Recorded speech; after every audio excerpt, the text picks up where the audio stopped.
நேத்து ஈவினிங் சென்னையில சரியான மழை. எதிர்பார்க்கவே இல்ல. சடன்னு மழை.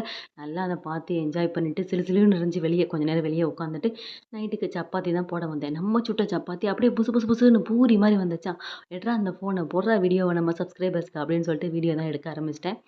வந்து சப்பாத்தி உருண்டைய எடுத்துட்டு, மாவுல டிப் பண்ணிட்டு, ஒரு தேய் மட்டும் தேய்ச்சுட்டு, நடுவுல டபக்குன்னு கன்னத்த கிள்ற மாரி கிள்னீங்க அப்படின்னா, 2ஆ இந்த மாரி வருமா, அதில பரபரன்னு நடுவுல கொஞ்சம் மாவ தூவி, அத 2ஆ மடிச்சுட்டு சப்பாத்தி தேய்ச்சு போட்டு பாருங்க. செம்ம சாஃப்ட்டா எண்ணெயே இல்லாத பூரி மாரி செம்ம சூப்பரா வரும். கண்டிப்பா ட்ரை பண்ணி பாருங்க. முக்கியமா ஒரு விஷயம் இந்த சொந்தக்காரங்கள விடயே நம்மள கடுப்பேத்துறதுக்குன்னு சில கும்பல் அலைவாய்ங்க. நம்ம குழந்தைய எப்ப ஸ்கூல்ல சேர்க்கணும், எந்த ஸ்கூல்ல சேர்க்கணும், எத்தன வயசுல சேர்க்கணும்னு உட்காந்து நமக்கு கிளாஸ் எடுத்துட்டு இருப்பாய்ங்க. ஆனா, அவைங்க வாழ்க்கையிலேயே 1008 பிரச்சனை இருக்கும். அத சால்வ் பண்ண முடியாமயே திரு திருன்னு முழிச்சுட்டு இருப்பாய்ங்க. நமக்கு வந்து கிளாஸ் எடுப்பாய்ங்க.